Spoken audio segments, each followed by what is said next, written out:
Hi there. Probably haven't really shown off the actual quad yet.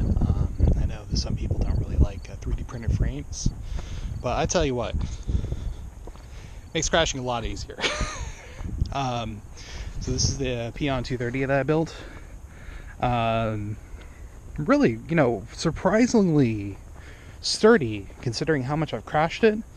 My first maiden flight, I got my motor directions mixed up. So my counterclockwise and clockwise were reversed. Everything was thrusting down, but of course when I hit the arm switch, throttled up, it spun away. And I disarmed it in midair and it dropped, I don't know, about 100 feet straight into pavement. So, but really the only thing that failed on that were the landing feet that I had originally had made. Well, that didn't last long. I'm not doing landing feet anymore because, I don't know, it doesn't seem hip. Anyways, so pretty much this is more or less a standard Peon 230 frame.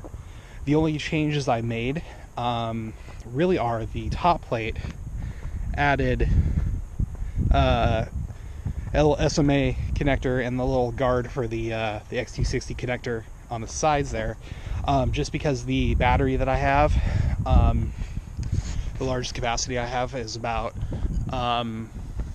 220 milliamp hours, and I realize now that that was probably way overkill. But it was the first battery I got.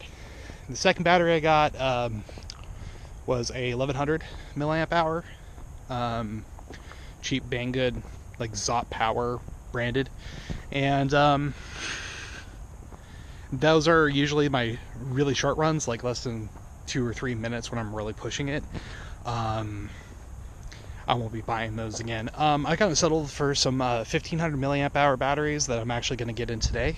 So hopefully that's going to be, good medium between way too heavy and flight time. So I'm looking forward to trying them out. Anyways, yeah. Oh, the other thing I have done on the 230 Peon 230, I've added a tail light, but I also made a 3D printed bracket for that, which I have in Thingiverse. I modeled that 100% in Fusion 360, which I was pretty proud of it because that was pretty much the first time I really had modeled something from scratch that was more complex than just a box. So turned out real well. The other one I've done is I made a, so this is a Spectrum, I can't remember the model number, but it's a Spectrum camera. And the one thing I did not like is that there was only a single mounting screw, so I couldn't lock the angle I wanted. So what I've done is I kind of made a almost like a run cam style mount, and I've just got an M3 screw kind of jammed in there for right now. That seems to be working out real well. Keeps the angle even when it crashes. There's nothing keeping it from flipping up at a higher angle, but generally that wasn't the problem I had. Usually it's the sudden deceleration landings, aka crashes, that usually would flip it down and I'd have to go and fiddle with it and get it right back where I wanted it. But now that seems to keep it real steady. I was really going to do a replacement back panel for that camera to really lock it in.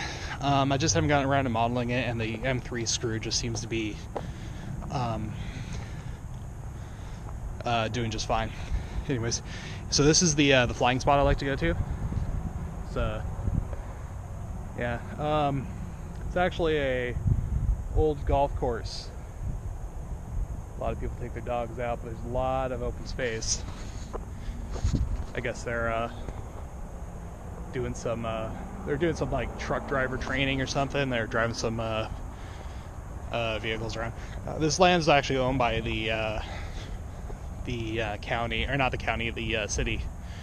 And while it says no trespassing, they seem to be not actively encouraging people to stay away. So a little bit of a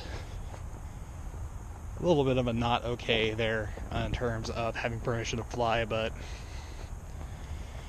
until I really kind of expand my repertoire of fields, this will probably be my go-to until they say otherwise. Of course, you know, if they put a big old concerted effort saying, do not come here, of course I'll totally just obey that. I don't want to peeve off anybody. And that's the big thing about when I do fly, is I just don't want to interrupt anybody's like goings on. Main reason why I don't fly nearby my place.